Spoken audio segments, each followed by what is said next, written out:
Presidente, boa tarde a todos. Eu começo, presidente, cumprimentando o ministro Marco Aurélio pela iniciativa que teve quando do julgamento das ações declaratórias de constitucionalidade de refutar a possibilidade de que ali se julgasse o mérito. Creio que exatamente graças a essa iniciativa de Sua Excelência e talvez a uma antevisão é que nos permite hoje ter a possibilidade de revisitar um tema que, como se revelou ao longo de todo esse debate, é extremamente importante e, assaz, controvertido. Daí as divisões que se produzem. Tendo em vista o caráter de garantia institucional que se manifesta no nosso sistema, nos sistemas de vários países e na vida prática. Mas gostaria de fazer esse registro a priori, presidente, desta antevisão que Sua Excelência teve diante da proposta que foi por mim formulada de que julgássemos já o mérito da ação. Isto precisa ser reconhecido. Cumprimento em seguida a ministra Rosa Weber pelo seu brilhantíssimo voto aqui proferido. Sua Excelência sofreu ao longo desses anos, e ela bem o disse no seu voto, uma série de insultos e vilipêndios. E trouxe de maneira equilibrada, ponderada, com respostas claras à interpretação, inclusive fazendo um levantamento precioso sobre a evolução da jurisprudência do Supremo Tribunal Federal na matéria e fazendo também, o que é digno de nota, um apanhado sobre o histórico desta norma no processo constituinte. Portanto, gostaria de fazer também, de forma de voz expressa, esse cumprimento, presidente. O meu penúltimo cumprimento vai para Vossa Excelência, presidente, por ter pautado essa matéria. Já era na hora. Cansou o ministro Marco Aurélio e também nosso decano de reiterar a necessidade de que esse tema fosse esclarecido, de que, de fato, essa matéria precisava ser arrostada. Como diz o ministro Marco Aurélio, é preciso abrir o embrulho. E era preciso que esse tema fosse discutido. E, finalmente, eu disse que eram 3, mas eram 4, cumprimentos aos advogados brasileiros. Sem dúvida nenhuma, se trata de uma brilhante iniciativa dos mais diversos setores da comunidade jurídica que insistiram nos julgamentos, seja de processos subjetivos, seja de processos objetivos. Meu querido amigo, professor Peter Hebel, diz que o direito muito deve aos advogados. Eles realizam, de certa forma, essa ideia que ele desenvolve da sociedade aberta dos intérpretes da Constituição. A partir das abordagens que venham ao tribunal, é que é possível deitar luz sobre novas interpretações. E isto se explica também no campo do processo penal. E aqui nós vimos, de maneira muito clara, nas diversas sustentações que foram feitas, inclusive a integração entre a advocacia privada, a mais qualificada, e também a mais qualificada da advocacia destinada à assistência judiciária. Vimos belas sustentações feitas por defensores públicos que desmistificaram, presidente, esses números que são apresentados e esse discurso de que o tema que está em jogo aqui diz respeito a interesses de ricos e poderosos. Mostraram os defensores públicos com resultados, mas agora são as pesquisas que indicam, inclusive a Folha de São Paulo acaba de publicar ontem esses dados, de que os defensores públicos conseguem inúmeras façanhas ou fazendo com que determinados crimes sejam reconhecidos como atípicos ou que se aplique uma pena que não a pena de prisão e, portanto, tudo isto tem consequências. Começo, presidente, falando rapidamente, e eu tenho um roteiro, um voto mais longo, mas fiz um roteiro para que nós, de fato, pudéssemos julgar essa temática e encerrá-la ainda hoje. Estou me impondo uma série de cortes. Só para mostrar, no que diz respeito a evoluções jurisprudenciais, no nosso controle de constitucionalidade, são muitos os casos que temos tido esse tipo de evolução. De cabeça, posso citar desde logo o debate que se teve desde o início da promulgação da Constituição de 88 na temática da prisão do depositário infiel. Foram longos anos, inclusive com desacertos entre esta Corte e o STJ, tendo em vista, inclusive, tendo como pano de fundo a aplicação do Pacto de San José. A Corte chegou a dizer que o Tratado Internacional, ainda que de Direitos Humanos, tinha a mesma hierarquia da lei e que, portanto, não adentrava a ordem jurídica com nenhuma superioridade. E, além do mais, que a lei de alienação fiduciária era lex specialis e não poderia ter sido pelo tratado revogado. Depois se evoluiu no sentido que todos nós sabemos com a interpretação do 5º parágrafo 2º. Outro debate importante é o conhecido caso relativo à progressão de regime. O artigo 2º da Lei dos Crimes Hediondos consagrou a necessidade de que se cumprisse a pena em regime inteiramente fechado. E o artigo 2º foi declarado constitucional, salvo engano, com a divergência do ministro Marco Aurélio.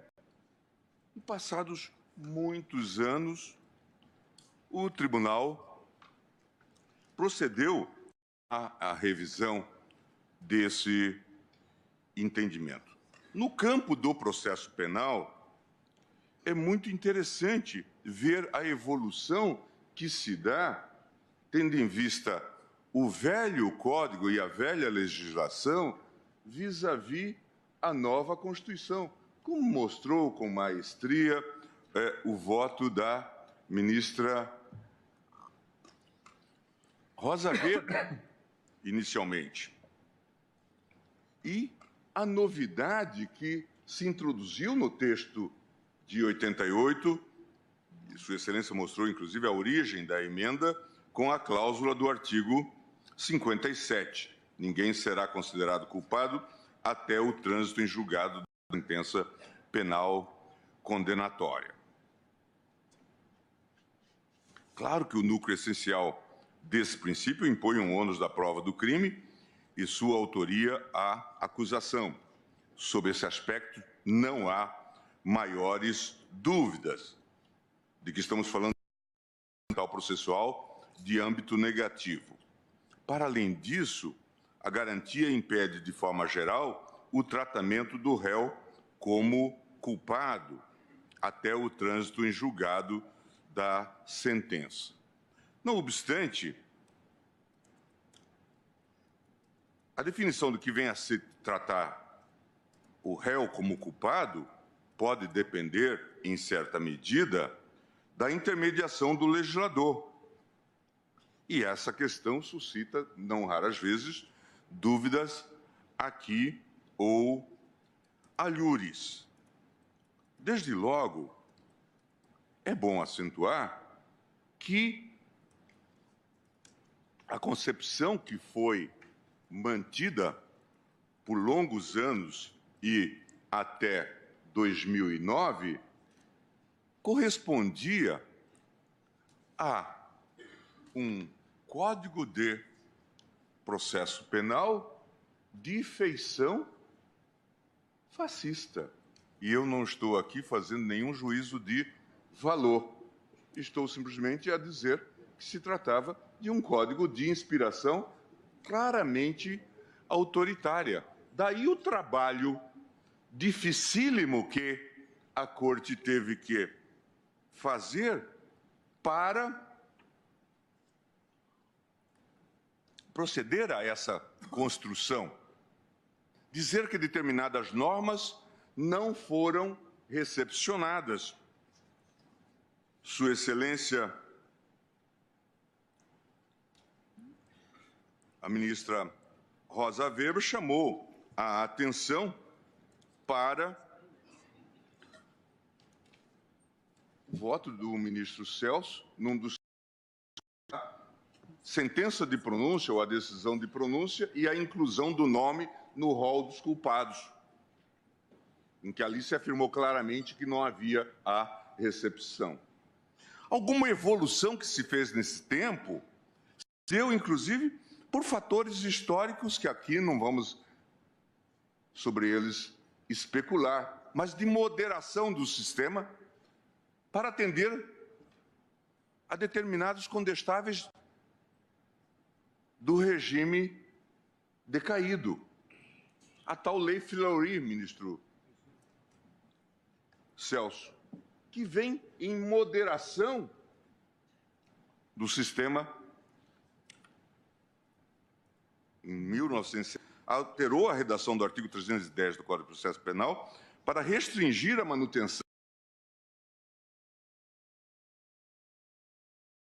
autorizativos da decretação da prisão preventiva.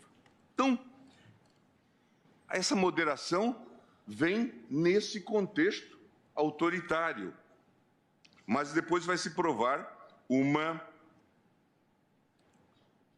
evolução positiva e uma abertura para tirar a ideia da chamada prisão quase que obrigatória. Nosso conhecido, e por todos os títulos reconhecido, professor Eugênio Pacelli, critica o texto da Constituição a referência à liberdade provisória. O texto do artigo 5º, inciso 66.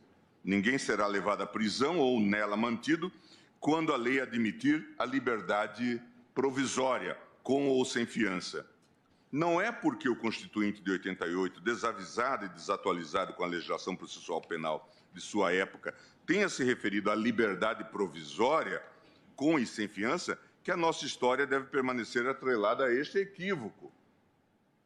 O que é provisório no texto constitucional e no seu espírito é sempre a prisão, assim como todas as demais medidas cautelares, que sempre implicarão restrições a direitos subjetivos. E aí, eu, então, repasso essas questões, mostrando que a jurisprudência do Tribunal, ainda em 89, ancorando-se na interpretação literal do artigo 637 do Código de Processo Penal, afirmou inicialmente que a proibição de presunção de culpa antes do trânsito em julgado seria compatível com a execução imediata da pena privativa da liberdade, precedente do ministro Aldir Passarinho, também precedente do ministro Nery da Silveira. Destaque-se ainda que, em 1999, o plenário debruçou-se sobre o juízo de recepção do artigo 594 do Código de Processo Penal, que, com a redação que lhe fora dada pela Lei 5.941, afastava a necessidade de prisão para interposição do recurso de apelação, quando o condenado dispusesse de bons antecedentes e fosse primário. Nesse julgado, veja que é uma evolução paulatina, já sob o regime da Constituição de 1988. Portanto, já estamos falando de 10 anos passados. Nesse julgado, o tribunal fez um juízo duplo de recepção da norma questionada, tanto para afirmar a constitucionalidade do benefício trazido pela Lei Fleury, quanto para corroborar que, como regra, a apelação imprescindia da segregação do réu.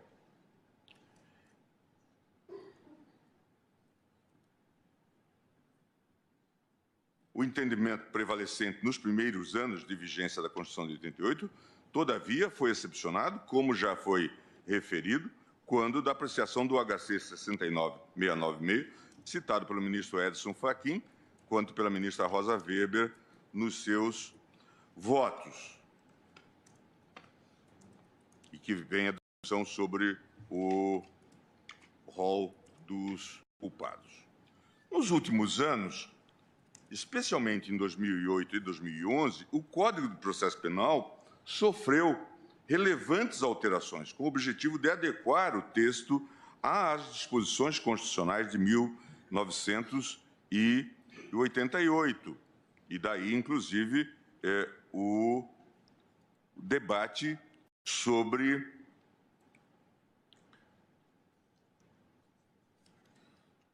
a questão que agora nós estamos a revisitar.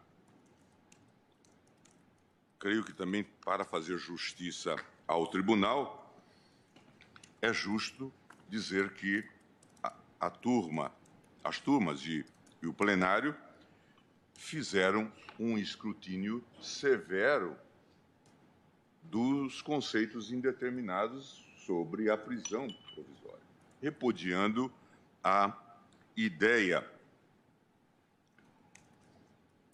de que poderia, por exemplo, haver fundamento numa prisão provisória calcado no clamor público. A ideia da necessidade da prisão provisória, o repúdio à prisão abusiva. Temos inúmeros precedentes nesse sentido, e aqui é justa a homenagem a vários da relatoria do ministro Celso de Mello. Passo, presidente, a segunda parte do meu voto para dizer que, desde as primeiras manifestações sobre a matéria, na condição de integrante desta Corte, ressaltei a minha inquietação com a possibilidade de prisões decretadas de modo automático, sem a devida especificação e individualização aos casos concretos.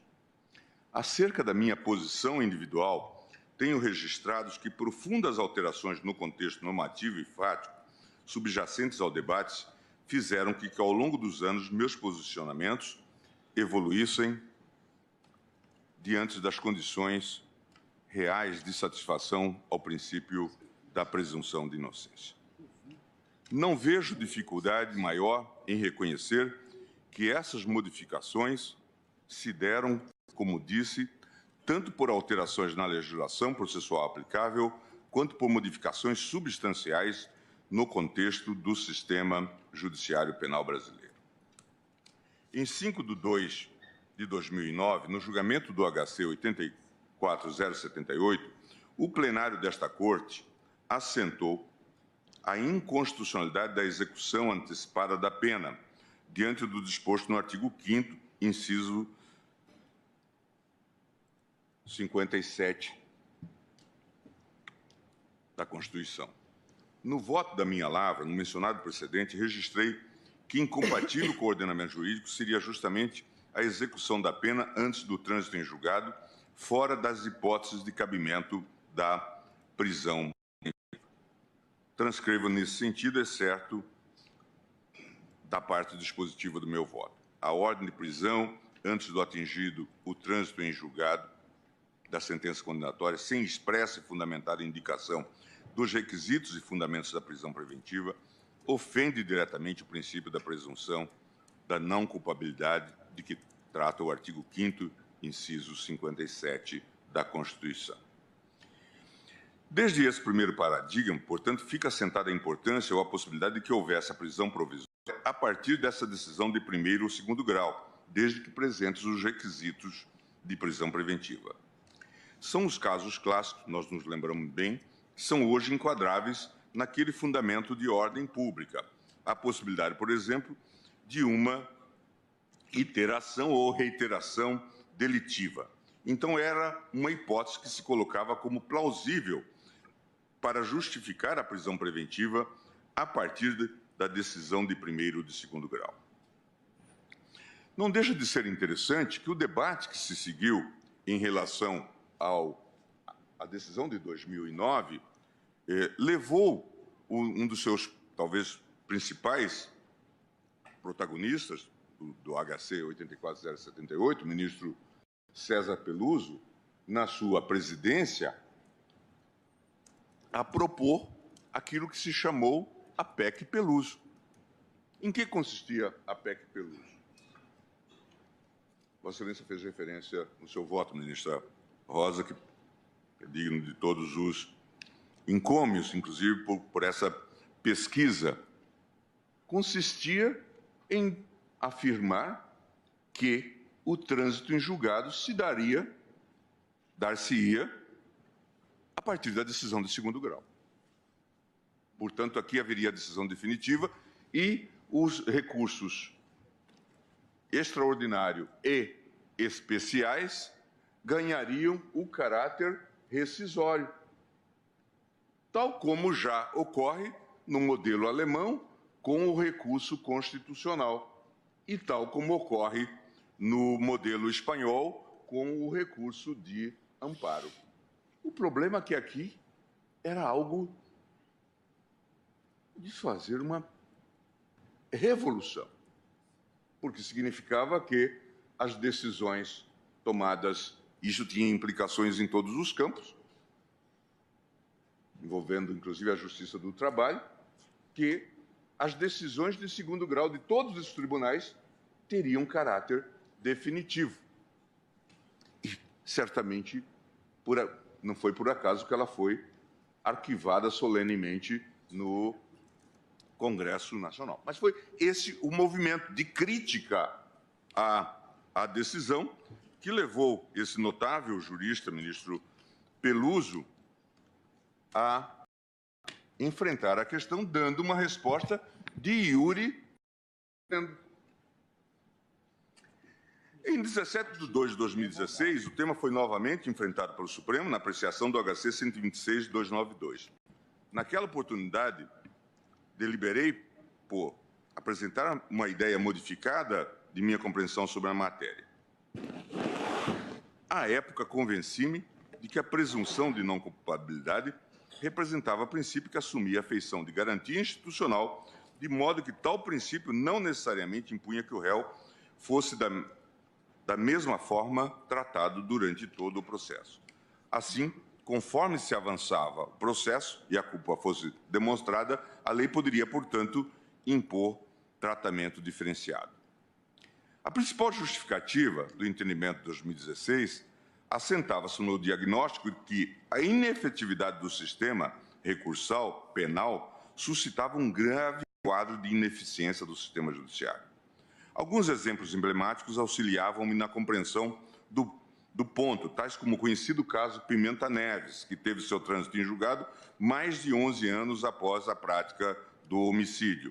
Outro exemplo notório foi o caso do ex-senador Luiz Estevão, cuja execução da pena só veio a ocorrer 10 anos depois da sua condenação, tendo o último recurso do réu sido julgado às vésperas da prescrição, quando já transcorridos mais de 23 anos da data dos fatos. Essas situações foram e continuam sendo valoradas por mim como graves disfuncionalidades do sistema.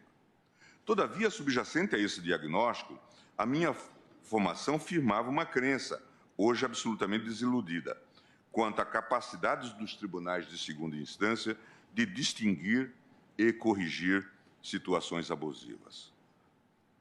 A propósito, assentei essa presunção ao afirmar à época que, e a mim parece que se porventura houver a caracterização que sempre pode ocorrer de abuso na decisão condenatória, certamente estará à disposição do eventual condenado todos os remédios, além do eventual recurso extraordinário com pedido de efeito suspensivo cautelar, também o habeas corpus.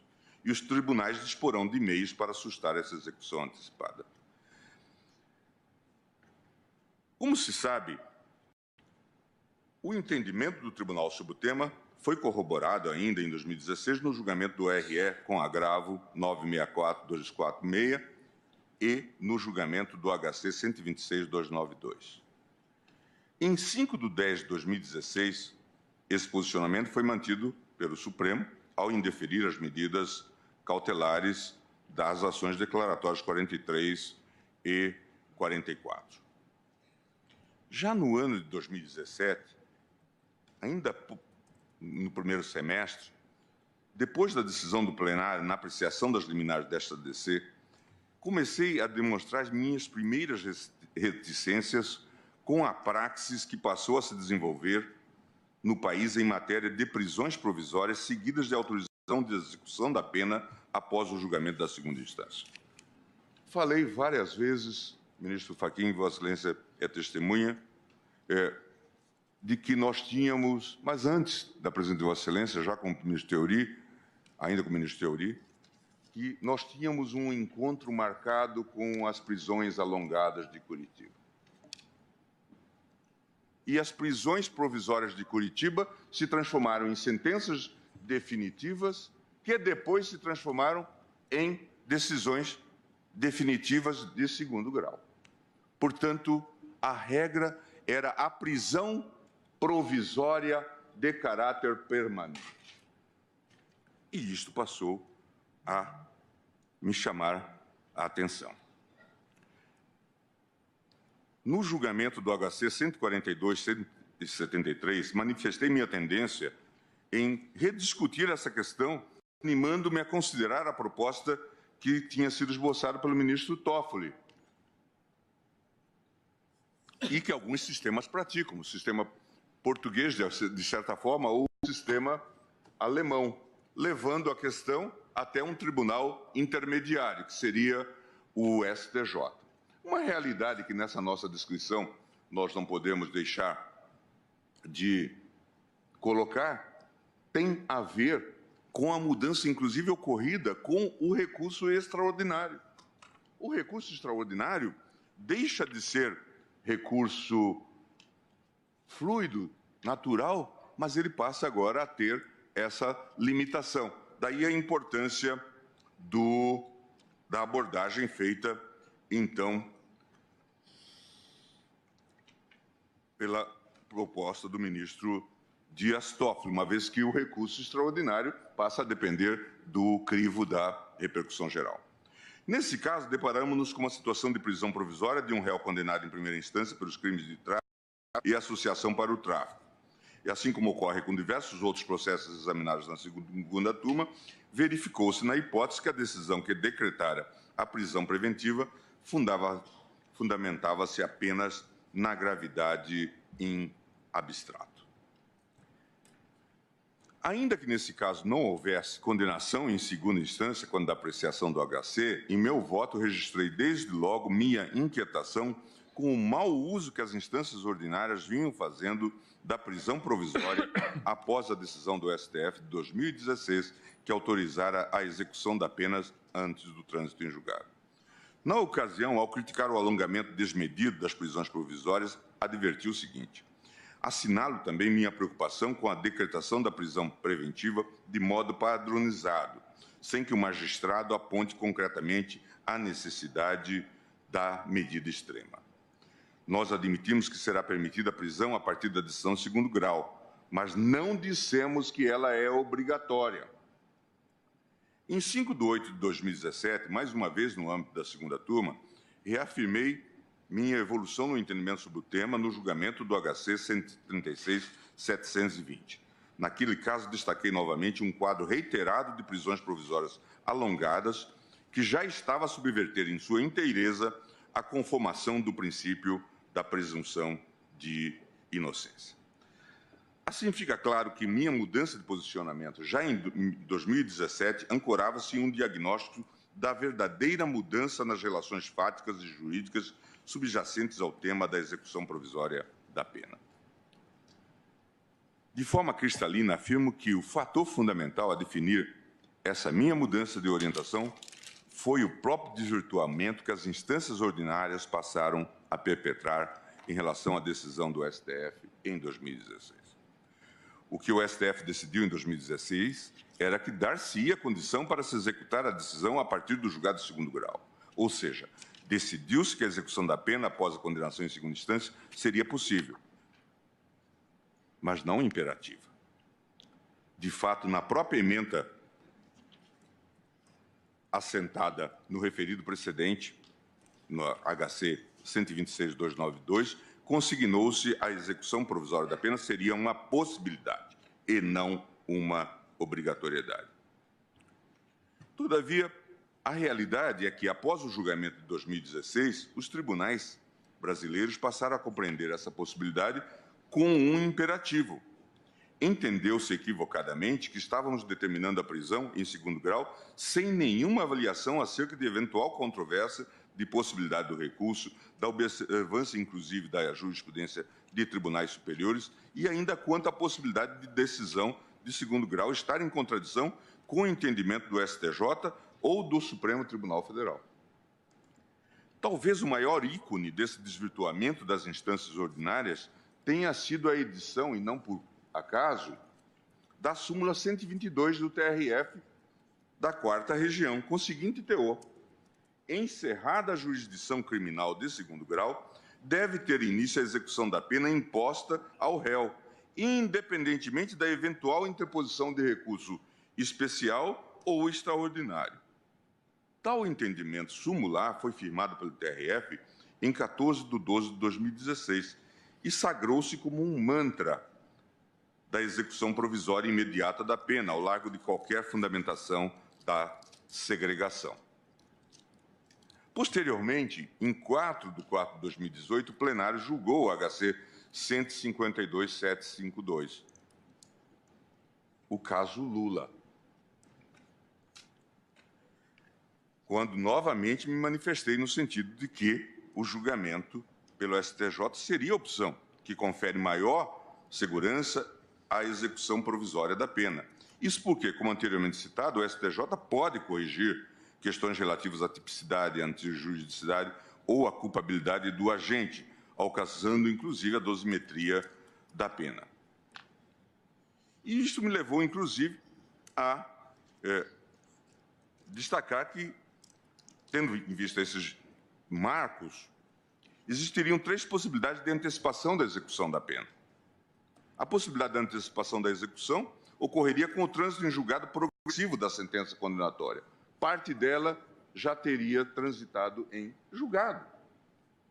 E isto acontece no nosso sistema de maneira muito mais clara do que em outros sistemas, porque muitas vezes, concorrentemente, se utiliza dos recursos especiais e extraordinários e do habeas corpus. Então, pode haver, e os italianos falam do trânsito em julgado progressivo da sentença. A possibilidade de antecipação da execução da pena, na mesma linha do trânsito em julgado progressivo, decorrente agora da precipitação em habeas corpus do exame pelo STJ e pelo Supremo em questões iguais ou mais abrangentes que aquelas. Em crimes graves, a possibilidade de cabimento da antecipação da execução da pena para garantia da ordem pública, ou da aplicação da lei penal, como medida de caráter provisório, como se tinha admitido em 2009. Eu repasso, presidente, avançando para mostrar que tanto o Supremo como o STJ tem inúmeras decisões, ou em sede de RESP, de RE, ou em sede de habeas corpus, após as decisões de segunda instância, que revêem as decisões de segundo grau. A pesquisa da Folha de São Paulo anteriormente referida, diz que em cada 3 decisões, referindo-se ao STJ, de segunda instância questionada no STJ, pelo menos uma é revista. E muitas vezes não se trata de um juízo absolutório, mas de um juízo que muda o regime prisional, por exemplo.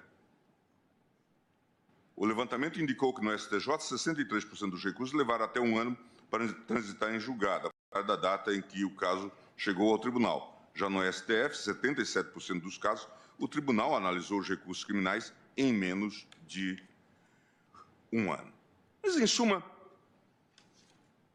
aqui há uma discussão que temos que travar, que envolve normas de organização e procedimento. Já foi falado da demora que se tem, por exemplo, para dar um despacho de admissibilidade ou não de um RESP ou de um RE. Obviamente, isto é uma questão que não pode justificar a ablação de uma norma constitucional.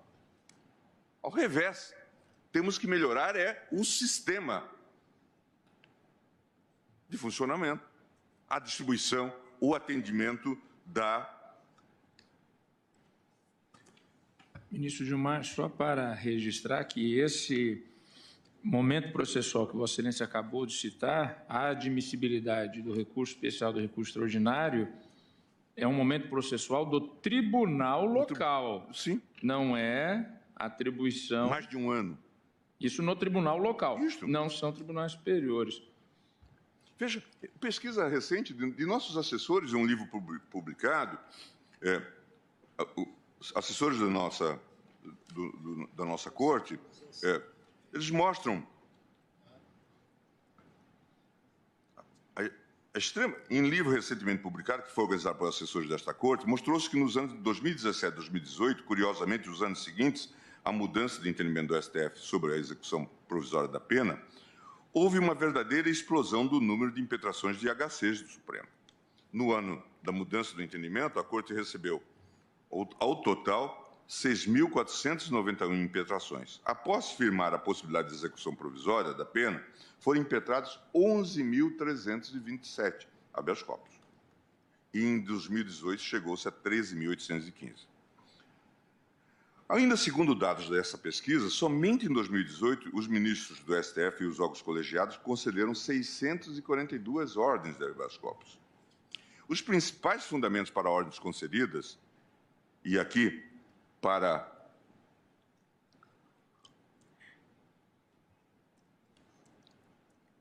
desalento daqueles que praticam o populismo penal profissional, os fundamentos são descabimento da prisão preventiva, necessidade do início da pena em regime mais benéfico, a primeira, 20%, o segundo, 16%. Revisões da dosimetria da pena, 14%.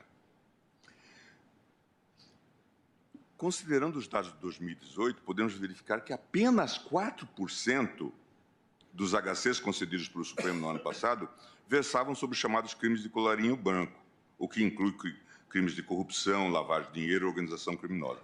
Por outro lado, a esmagadora maioria das nossas concessões se referem a crimes de tráfico e furto.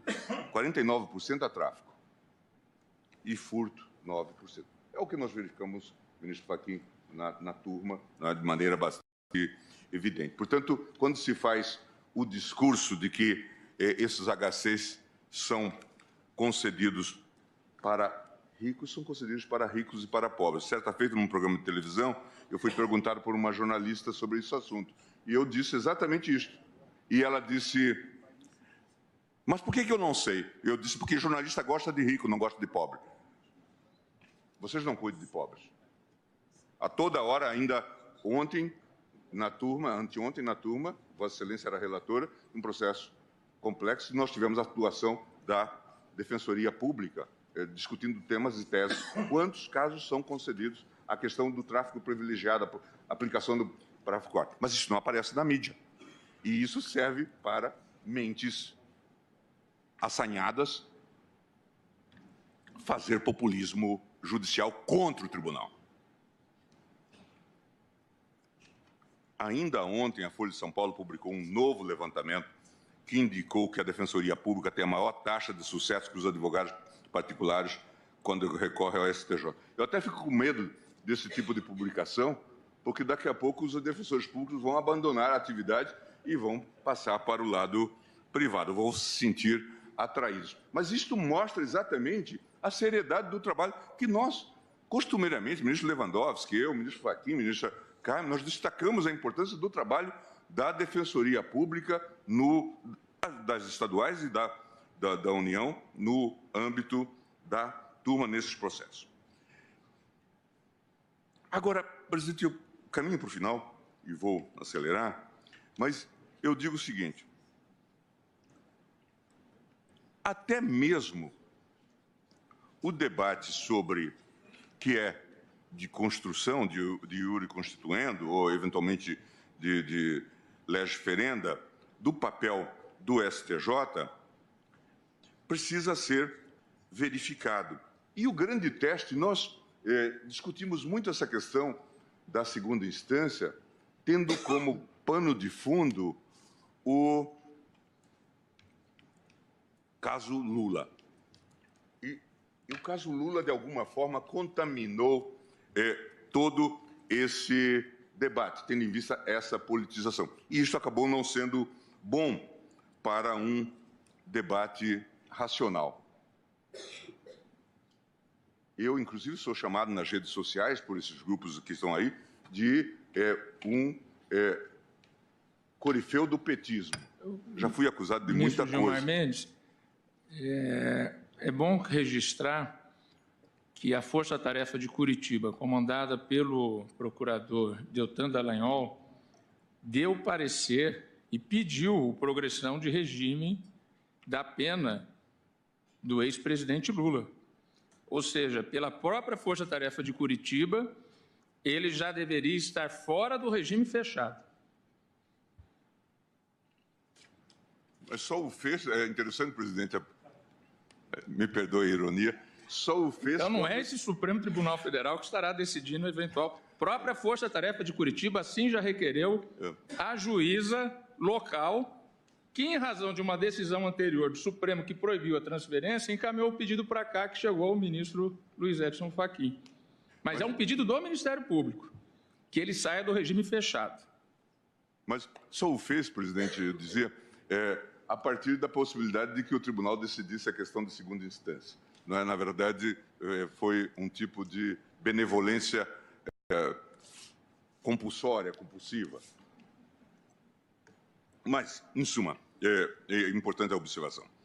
Mas o caso Lula mostrou o déficit da construção, inclusive da decisão pela via do STJ. Depois da demora na admissão do recurso, chegada no STJ, que faz o relator, o ministro Fischer? Indefere liminarmente o recurso, com base na súmula 7. Envolvia revolvimento de fatos e provas. Isso em 26/11/2018. Foi interposto, então, agravo regimental, que só foi julgado em 23/4/2019, fazendo a revisão do caso. Então, e até hoje, tem lá uma discussão sobre eventual aproveitamento, uma vez que a prisão é de caráter provisório, que se fizesse a detração nos termos do Código de Processo Penal. E isso até hoje não foi decidido, porque ele poderia ter sido libertado na mesma ocasião, quando foi decidido. Veja, Vossa Excelência, que este é um caso... E veja, eu estava esquecendo, Vossa Excelência interrompeu, mas interrompeu bem, e eu disse, eu posso ser suspeito de tudo, menos de petismo. Também não sou antipetista, mas né, Então, mas veja, portanto, que este caso Lula é um caso para estudo, porque, de fato, mostrou como o sistema funciona mal. E eu não estou falando de Intercept, ainda não estou.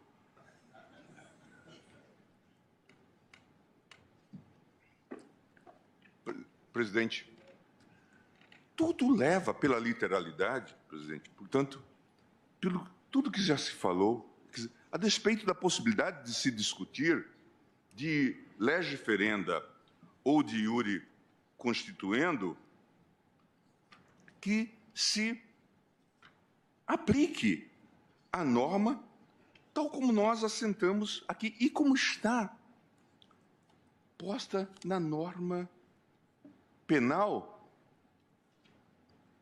no Código de Processo Penal, tal como foi recomendado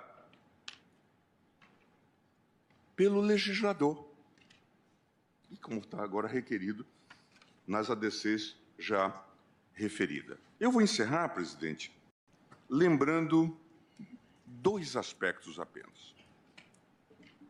As críticas que a OCDE teria feito ao Brasil por conta de fragilização no combate à corrupção. Isso deve ser esclarecido. Uma delas, pela aprovação da Lei de Abuso de Autoridade. É chocante. Todos os países da OCDE tratam severamente o abuso de autoridade. Eu listo aqui as situações e, exemplo, na França, na Alemanha. Na Alemanha existe o tipo penal da prevaricação judicial, chama Rechtsbeugung. Se o juiz mal aplicar deliberadamente uma lei, comete crime.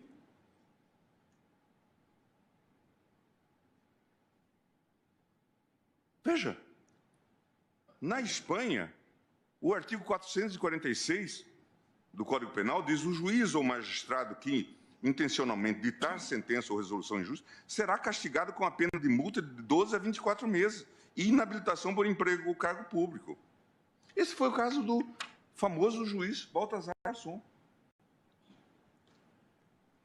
Portanto, e agora a OCDE vem, inclusive, adiciona, a partir da decisão de Vossa Excelência, no caso do COAF, e diz que também há razões para preocupação.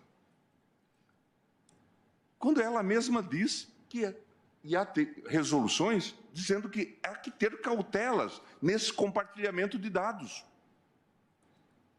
O grupo de trabalho da OCDE orienta nesse sentido. A mim me parece, portanto, que longe estamos de sermos ineficientes no que diz respeito ao combate à corrupção. Mas o combate à corrupção, como o combate a qualquer criminalidade, tem que se fazer dentro de marcos legais, dentro dos marcos do devido processo legal. A outra crítica que também é muito comum, esta vem da transparência internacional.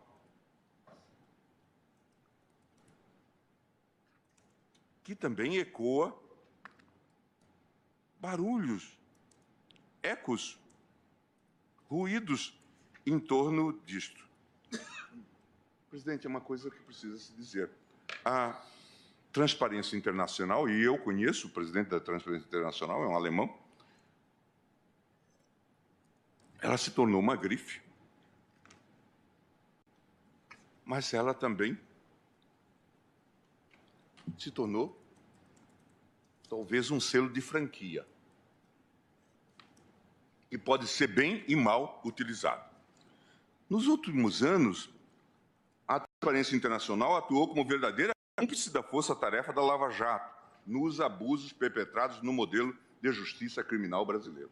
Eu estou fazendo essa comunicação porque isso tem que ir para a Transparência Internacional, para a sua sede. Em 9 de dezembro de 2014, a Transparência Internacional assinou um memorando de entendimento com a MPF para estabelecer uma agenda de cooperação no combate à corrupção.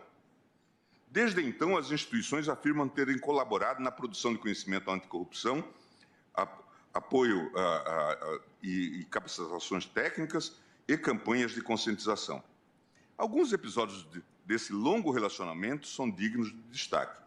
Em 2017, o MPF assinou um memorando de entendimento entre a Transparência Internacional e a JIF para formalizar um cronograma de gestão e execução de recursos destinados ao investimento em projetos sociais previsto no Acordo de Leniência no Grupo Econômico. Registre-se que os procuradores responsáveis integraram as forças-tarefas das operações Greenfield, Sepsis, Cuibano e Carne Fraca. A partir desse memorando de entendimento, portanto, a Transparência Internacional assumiu a gestão de um total de 2,3 bilhões a ser destinado a projetos sociais escolhidos por ela própria.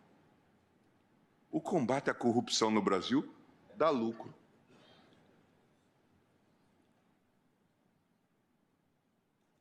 A falta de clareza e controle desse memorando não nos permite saber se, porventura, a Transparência Internacional se remunerava com o memorando. A TI também tinha, Transparência Internacional também tinha papel de protagonista no acordo celebrado entre o Ministério Público Federal e a Petrobras, a famosa Fundação Dallagnol, enterrada a partir da decisão do ministro Alexandre de Moraes. Nesse acordo, o MPF indicou a Transparência Internacional para a composição do chamado Comitê de Curadoria Social, que ajudaria na constituição da fundação do Ministério Público, que iria gerir os recursos. Portanto, presidente, essas questões precisam ser analisadas com muito cuidado. Ministro Gilmar, me permite só para... Desculpe fazer uma pergunta, interrompendo o seu voto ao ministro Alexandre. Quantos milhões dessa fundação iria para um dado advogado em honorários de advocacia? Presidente, na verdade, o acordo realizado, que foi anulado, por Vossa Excelência, previa metade do valor. O valor total acabou ficando em 1 bilhão 600 milhões. Metade disso iria para a fundação, para essa fundação. Na verdade, 2 bilhões e 600 milhões, né? Metade, 1 bilhão e 300 iria para a fundação, e 1 bilhão e 300 milhões iria para os sócios minoritários, que são representados por um advogado. O advogado é o advogado Carvalhosa, aquele falso professor da Universidade de São Paulo, que foi reprovado em concurso. Receberia 1,4 bilhões. Veja que negociata toda. É preciso dizer para o CDE que eles nos ensinem a fazer combate à corrupção sem corromper os agentes de corrupção. E isso em conta gráfica, sem CNPJ, sem CPF. Mas eu estou dizendo aqui, as revelações do portal Intercept mostram que Bruno Brandão, representante da transparência pública no Brasil, era um verdadeiro parceiro das causas do Ministério Público junto a Deltan Dallagnol. Quando, em agosto de 2017, os integrantes da Força Tarefa da Operação Lava Jato se mobilizaram para expor, isto é, cometer ilícito, informações sigilosas sobre corrupção na Venezuela, após receber uma sugestão do então juiz federal Sérgio Moro, Deltan Dallagnol pediu a Bruno Brandão, da TI, para financiar a estadia no Brasil de uma dupla de procuradores venezuelanos. Era uma verdadeira parceria. Para depois fazer os vazamentos de informações na Venezuela, cometer ilícito, portanto. Nos termos do diálogo de 28 de agosto de 2017, Deltan perguntava: a Transparência Internacional bancaria a hospedagem e alimentação de promotores da Venezuela para passar uma semana conosco de modo confidencial, trabalhando nas investigações da Venezuela? O procurador deixava claro que essa solicitação era feita por debaixo dos panos. Nenhuma cooperação, doutor Bonifácio. Formal, que se poderia fazer. Não comente com ninguém. Se for necessário, de autorização superior, adiamos para ver no momento necessário e da forma certa. As ações da Transparência Internacional no Brasil também pareciam depender de uma chancela dos membros da Força Tarefa da Lava Jato. Ainda em agosto de 2017, Bruno Brandão avisa a Deltan: estou num debate sobre Venezuela na Fundação FHC e queria comentar que a TI, a Transparência Internacional, está defendendo, junto à FTLJ, que se abram processos extraterritoriais contra as autoridades venezuelanas. Alguma objeção? Sem objeções. É até bom para testar terreno. Portanto, acredito que as avaliações feitas pela Transparência Internacional no Brasil acabam sendo contaminadas pela parcialidade com que os representantes da organização têm investigado os episódios recentes de corrupção. Presidente, encerro dizendo que acompanho o relator, a quem cumprimento mais uma vez, para julgar procedente o pedido desta DC, de modo a declarar a constitucionalidade do artigo 283 do Código do Processo Penal, determinando que ninguém poderá ser preso senão em flagrante delito ou por ordem escrita e fundamentada da autoridade judiciária competente em decorrência de sentença condenatória transitada em julgado ou no curso de investigação ou do processo em virtude de prisão temporária ou prisão preventiva. É como voto. Agradeço ao ministro Gilmar Mendes e, diante do horário, suspendo a sessão pelo prazo regimental de 30 minutos.